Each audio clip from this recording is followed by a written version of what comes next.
پروردگار عالم نے ہزاروں قسم کی مخلوقات کو خلق فرمایا تاکہ انسان اس سے متفق ہو اور خدا کا شکر گزار ہو۔ اسی مادی دنیا کے علاوہ بھی انسان کے لیے اللہ تعالیٰ نے دل بہلانے والی مخلوقات کو خلق فرمایا ہے، وہ انسان کے جس نے اللہ کے حکم کے آگے اپنی تمام خواہشات مسترد کر دیں۔ اس شخص کو وہ مخلوق جنت میں بطور انعام عطا کی جائے گی۔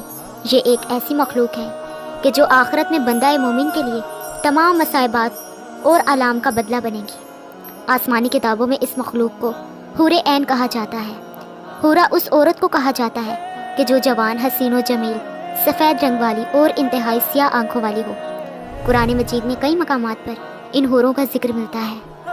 سورہ صفات میں اللہ نے فرمایا، نعمتوں والی جنت میں جنتی تختوں پر ایک دوسرے کے سامنے بیٹھے ہوں گے، جہاں شراب کے جام کا ان پر دور چل رہا ہوگا، جو پینے میں شفاف اور لذیذ ہوگی، جسے پینے سے نہ سر درد ہوگا اور نہ ہی اس کے پینے سے وہ بہکیں گے۔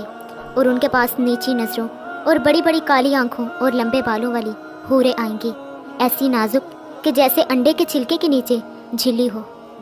وہ ایسی صاف اور شفاف ہوں گی کہ ان کو کسی جن و انس نے ہاتھ تک نہ لگایا ہوگا۔ ان کی آنکھیں ویسی ہوں گی کہ جیسے چمکتے ہوئے ہیرے اور موتی۔ گویا حور ایسی جنتی مخلوق ہے کہ جسے دنیاوی مثال سے سمجھنا اور اس کی جسمانی بناوٹ و خصوصیات کو بیان کرنا مشکل ہے، کہ جسے اب تک نہ کسی انسان نے دیکھا نہ چھوا ہے۔ اور جنت میں یہ مخلوق مومن کے لیے انعام اور اس کی اچھائیوں کا بدلہ ہوگی۔ آپ صلی اللہ علیہ وآلہ وسلم نے فرمایا کہ حور کی آنکھیں اس موتی کی طرح ہوں گی جو سیپی میں ہو اور اس کو کسی نے ہاتھ سے چھوا نہ ہو۔ اللہ نے حور عین کو زعفران سے تخلیق کیا ہے، ان کے چہروں کو نور اور ریشم کا لباس دیا ہے، ان کے جسم حیران کر دینے والے ہوں گے۔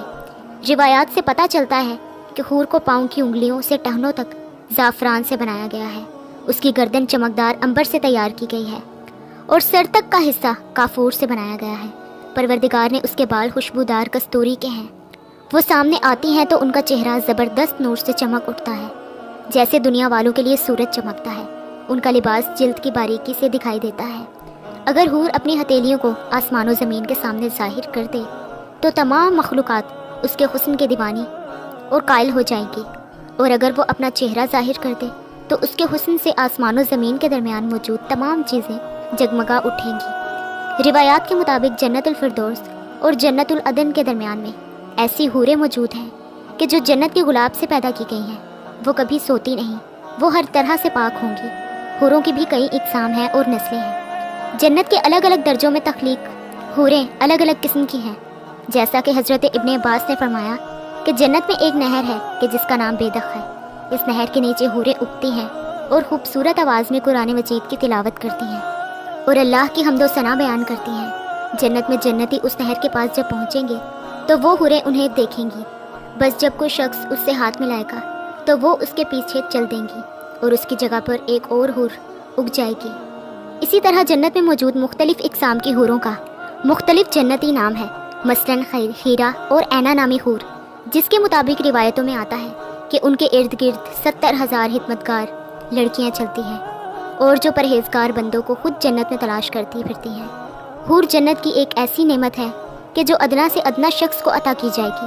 اسی طرح جنت میں ایک درخت ہے کہ جس میں ایسی حوریں ہوں گی جو گیت اور نغمے گائیں گی، تو درخت جب یہ آواز سنے گا تو اس کی شاخیں ایک دوسرے سے ٹکرا کر بانسری کی سی آواز پیدا کریں گی۔ اس طرح حوروں کا تصور دین اسلام میں کوئی نیا تصور نہیں ہے، بلکہ دنیا کے کئی مذاہب اور آسمانی کتابوں میں ان دوشیزہ عورتوں کا ذکر ملتا ہے کہ جو موت کے بعد انسانوں کو ملیں گی۔ روایات کے مطابق اگر جنتی حور زمین کی طرف جھانک لے تو زمین سے آسمان تک تمام جہان روشن و منور ہو جائیں اور خوشبو سے بھر جائیں اور چاند کی روشنی ختم ہو جائے۔ اگر وہ اپنی ایک جھلک زمانے کے سامنے ظاہر کر دے تو اس کی روشنی کے سامنے آفتاب ایسے ہو جائے کہ جیسے سورج کے سامنے چراغ۔